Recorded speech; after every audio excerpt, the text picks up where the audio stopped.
আসসালামু আলাইকুম প্রিয় শিক্ষার্থী, সবাইকে আজকে ক্লাসে স্বাগতম। আজকে আমরা ইসলামের ইতিহাস ও সংস্কৃতি চতুর্থ পত্র বই থেকে আলোচনা করব সাজেশন নিয়ে।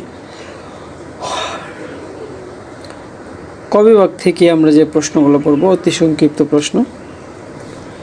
জাহাঙ্গীর দস্তরুল আমলে কয়টি আইন ছিল? 12টি। নূরজাহানের প্রকৃত নাম কি? মেহেরুন্নেসা। ফাতাওয়া আলমগীর কী ধরনের গ্রন্থ? এটা হচ্ছে একটা ইসলামী আইন সংক্রান্ত গ্রন্থ। ভারতের মুঘল সাম্রাজ্যের প্রতিষ্ঠাতা কে ছিলেন? জহিরুদ্দিন মোহাম্মদ বাবর। সম্রাট বাবরের পূর্ণ নাম জহিরুদ্দিন মোহাম্মদ বাবর। বাবর শব্দের অর্থ হচ্ছে ভাগ।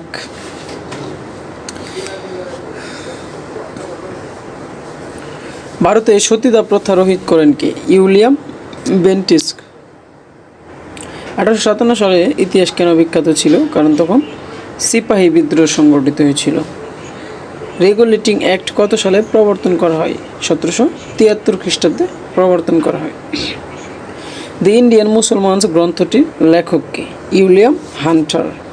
পানিপথের প্রথম যুদ্ধে বাবরের প্রতিপক্ষ কে ছিলেন? ইব্রাহিম লোদি। হুমায়ুন শব্দের অর্থ হচ্ছে ভাগ্যবান। কনৌজের যুদ্ধ কত খ্রিস্টাব্দে সংগঠিত ছিল? 1540 খ্রিস্টাব্দে 17 মে। গুলবদন বেগম কে ছিলেন? সম্রাট বাবরের কন্যা এবং সম্রাট হুমায়ুনের বোন। হুমায়ুন নামা গ্রন্থ কে রচনা করেন? গুলবদন বেগম। আবুল ফজল কে ছিলেন? সম্রাট আকবরের সভাকবি। সম্রাট আকবর কত খ্রিস্টাব্দে বাংলা জয় করেন? 1776 খ্রিস্টাব্দে। কবুলিয়াত পাঠটা কে প্রবর্তন করেন? সম্রাট শেরশাহ। পানিপথের দ্বিতীয় যুদ্ধ কত খ্রিস্টাব্দে সংগঠিত ছিল? 1556 খ্রিস্টাব্দে। স্থাপত্যের রাজপুত্র বলা হয় কাকে? দ্য প্রিন্স অফ বিল্ডার্স, শাহজাহানকে। সম্রাটজি মমতাজ মহলের প্রকৃত নাম কি? আর্যমান্দ ভানু। তাজমহলের স্থপতির নাম কি? উস্তাদ ইসা খা। শিবাশী কে ছিলেন? মারাঠা বংশের শ্রেষ্ঠ নরপতি। শিবাশী কাদের নেতা ছিলেন? মারাঠাদের নেতা ছিলেন। মুঘল আমলে প্রাদেশিক শাসনকর্তার পদবি ছিল সুবাদার। ইংরেজ ইস্ট ইন্ডিয়া কোম্পানি কখন গঠিত হয়? 1600 খ্রিস্টাব্দে। কলকাতা নগরী পত্তন করেন কে? জন জব চার্নক। কলকাতা মাদ্রাসা প্রতিষ্ঠা করেন ব্রিটিশ গভর্নর ওয়ারেন হেস্টিংস। দ্বৈত শাসন ব্যবস্থা প্রবর্তন করেন লর্ড ক্লাইভ। সূর্যাস্ত আইনকে প্রবর্তন করেন লর্ড কর্নওয়ালিস। সিপাহী বিদ্রোহের সময় ভারতের গভর্নর জেনারেল কে ছিলেন? লর্ড ক্যানিং। লক্ষ্মীবাই কে ছিলেন? রাজা ছিলেন ঝাঁসির রাজা গঙ্গাধর রাও এর বিধবা স্ত্রী লক্ষ্মীবাই। মীর জুমলা কে ছিলেন? মুঘল সুবাদার। শায়েস্তা খান কত সালে বাংলা সুবাদার নিযুক্ত হন? 1663 সালে। ডুপ্লে কে ছিলেন? পন্ডিচেরির ফরাসি গভর্নর। সিরাজউদ্দৌলা মোহনলালকে কি পদে উন্নীত করেছিলেন? রায়ান। বাংলার শেষ স্বাধীন নবাব কে ছিলেন? নবাব সিরাজউদ্দৌলা। ঐতিহাসিক সাঁওতাল বিদ্রোহ কত সালে সংঘটিত ছিল? 1854 থেকে 1856 সালে। সর্বশেষ মুঘল সম্রাট কে ছিলেন? দ্বিতীয় বাহাদুর। মুঘল শিক্ষা বিস্তারে কার শাসনামল গুরুত্বপূর্ণ? আকবরের শাসন। গৌড়ের সোনা মসজিদ কে নির্মাণ করেন? নসরত শাহ। ইউরোপীয় বণিকদের মধ্যে কারা সর্বপ্রথম ভারতে আসে? পর্তুগিজরা। কোম্পানি রানী এলিজাবেথের সনদ গ্রহণ করে 1600 সালে। ফোর্ট উইলিয়াম কলেজ কত সালে প্রতিষ্ঠিত হয়? কে প্রতিষ্ঠা করেন? Lord Wellesley. বাংলার কোন সুবাদার তাদের বিনা শুল্কে বাণিজ্যের সুযোগ দেয়? সুবাদার শায়েস্তা খান। ফরাসিরা কত সালের দিকে ভারতে বাণিজ্যে আগমন করেছিল? 1667 থেকে 68 সালের দিকে। ইংরেজরা কত সালে তাদের প্রথম বাণিজ্যিক কুঠি স্থাপন করেছিল? 1613 সালে। ইস্ট ফরাসি দ্বন্দ্বের আরেকটি গুরুত্বপূর্ণ কারণ ছিল সপ্তবর্ষী ব্যাপী যুদ্ধ। সম্রাট আকবরের পিতার নাম কি ছিল? সম্রাট হুমায়ুন। হুমায়ুন বানামটা একটু হুমায়ুন।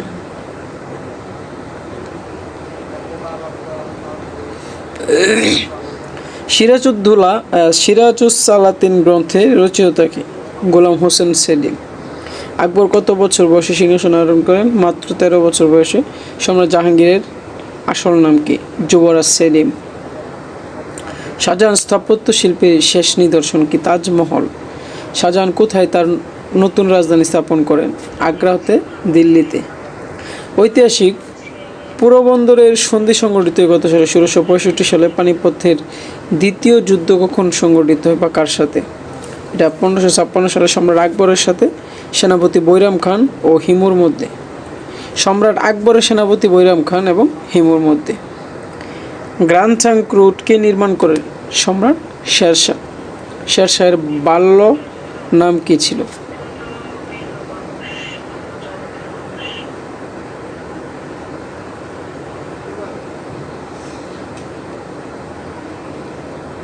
শেরশাহের বাল্য নাম ছিল ফরিদ। বাংলার মুঘল আমলে বাংলার প্রধান পেশা কী ছিল? কৃষি। ইউসুফ জুলেখা কার লেখা?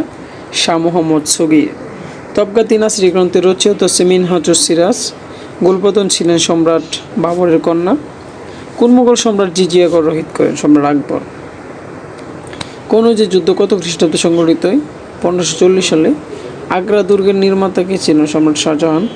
কত খ্রিস্টাব্দে পানিপথের তৃতীয় যুদ্ধ সংঘটিত হয়? 1961। পানিপথের তৃতীয় যুদ্ধ 1561। যে প্রশ্নটা একটু দেখে নেবেন।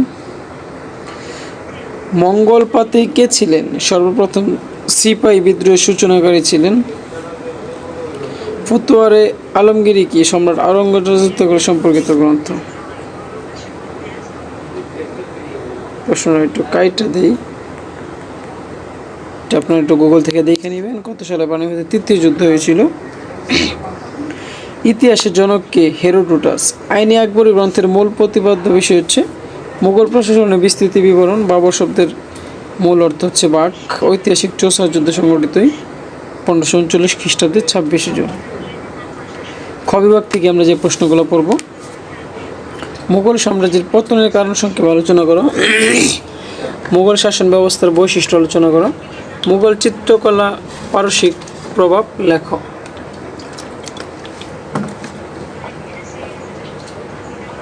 মুঘল আফগান দ্বন্দ্ব সম্পর্কে লেখো। পানিপথের দ্বিতীয় যুদ্ধে বর্ণনা দাও। পানিপথের দ্বিতীয় যুদ্ধের গুরুত্ব আলোচনা করো। আকবরের দিনী ইলাহি সম্পর্কে লেখো। 76 মন্বন্তর কি? সূর্যাস্তায়ন কি? 1857 সালে মহাবিদ্রোহের সামাজিক ও অর্থনৈতিক কারণ সমূহ আলোচনা করো। 1857 সালে বিদ্রোহকে ভারতের প্রথম স্বাধীন সংগ্রাম বলা হয় কেন? মমতাজ মহলের পরিচয় দাও। তুজুকি বাবরি গ্রন্থ সম্পর্কে লেখো। আবুল ফজলের পরিচয় দাও। সম্রাট হুমায়ুন শেরশাহর বিরুদ্ধে ব্যর্থ হন কেন? ময়ূর সিংহাসনের উপর একটি টিকা লেখো। মারাঠাদের বিরুদ্ধে আওরঙ্গজেবের ব্যর্থতার কারণ বিশ্লেষণ করো। ইঙ্গ ফরাসি দণ্ড সম্পর্কে লেখো। মুঘল সঙ্গীত সম্পর্কে যা জানো লেখো। পলাশীর যুদ্ধে নবাবের ব্যর্থতার কারণ সমূহ চিহ্নিত করো। দ্বৈত শাসন কি? পানিপথের দ্বিতীয় যুদ্ধের গুরুত্ব আলোচনা করো। হুমায়ুন ও শেরশাহর মধ্যে সংঘর্ষে হুমায়ুনের ব্যর্থতার কারণ কী ছিল? কৌলিয়াত পাট্টা কি? চেঙ্গিস খানের পরিচয় দাও। বৈরাম খান কে ছিলেন? মুঘল ইতিহাসের উৎসগুলো আলোচনা করো। সম্রাট জাহাঙ্গীরের উপর নূরজাহানের কতটা প্রভাব ছিল তা উল্লেখ করো। লর্ড ডাল হৌসির সত্যবিলোপ নীতি কি? তুজুকি বাবরি গ্রন্থ সম্পর্কে লেখো। লর্ড কর্নওয়ালিসের চিরস্থায়ী বন্দোবস্তের ত্রুটিগুলো বিচার করো। আকবরের দিনী ইলাহি গ্রন্থ সম্পর্কে সংক্ষেপে লিখো। ভারত থেকে ডুপ্লেকে প্রত্যাখ্যান বা প্রত্যাহারের কারণ লিখো। যেসব কারণে প্রথম কর্ণাট্যর যুদ্ধ, এটা কর্ণাট্য হবে, কর্ণাট্যের যুদ্ধ সংঘটিত হয় লিখো। লর্ড উইলিয়াম বেন্টিংয়ের সামাজিক সংস্থাগুলো আলোচনা করো। Lord William Bentinck. তারপর হচ্ছে বাহাদুর শাহ কে ছিলেন? নাদির শাহের দিল্লি আক্রমণ সম্পর্কে লেখো এবং নূরজাহান কে ছিলেন? তারপর গ বিভাগ থেকে আমরা যে প্রশ্নগুলো পড়ব, রচনামূলক প্রশ্ন। সম্রাট জাহাঙ্গীরের রাজত্বকালের বিবরণ দাও। মুঘল সংস্কৃতির উৎকর্ষতার ক্ষেত্রে সম্রাট জাহাঙ্গীরের অবদান মূল্যায়ন করো। সম্রাট শাহজাহানের পুত্রদের মধ্যে সংগঠিত উত্তরাধিকার যুদ্ধের কারণ ও ফলাফল নির্ণয় করো। মুঘল সাম্রাজ্যের পতনের কারণ সমূহ আলোচনা করো। চিরস্থায়ী বন্দোবস্তের সুফল কুফল লেখো। 1857 সালে মহাবিদ্রোহের কারণ ফলাফল লিখো। তৃতীয় পানিপথের তৃতীয় যুদ্ধ পটভূমি দাও। মুঘল সাম্রাজ্যের বৈশিষ্ট্য সমূহ আলোচনা করো। মুঘল আমলের ঐতিহাসিক উৎসসমূহ বিবরণ দাও। শেরশাহের প্রশাসনিক সংস্কার পর্যালোচনা করো। সম্রাট আকবর রাজপুত নীতি আলোচনা করো। মুঘল আমলে ভারতের সামাজিক ও অর্থনৈতিক অবস্থার বিবরণ দাও। ভারতের প্রাধান্য বিস্তারের জন্য ইঙ্গ ফরাসি দ্বন্দ্বের মধ্যে সংঘর্ষতা বিবরণ দাও। পলাশী যুদ্ধের পটভূমি এবং গুরুত্ব বর্ণনা করো। ইস্ট ইন্ডিয়া কোম্পানির শিক্ষানীতি আলোচনা করো। দ্বৈত শাসন ব্যবস্থা বাংলার প্রজাদের উপর কী পরিমাণ নিয়ে এসেছিল তা ব্যাখ্যা করো। বক্সারের যুদ্ধের কারণ লিখো। সম্রাট আকবরের ধর্মনীতি সম্পর্কে একটি বিবরণ দাও। পানিপথের তৃতীয় যুদ্ধের বিবরণ দাও।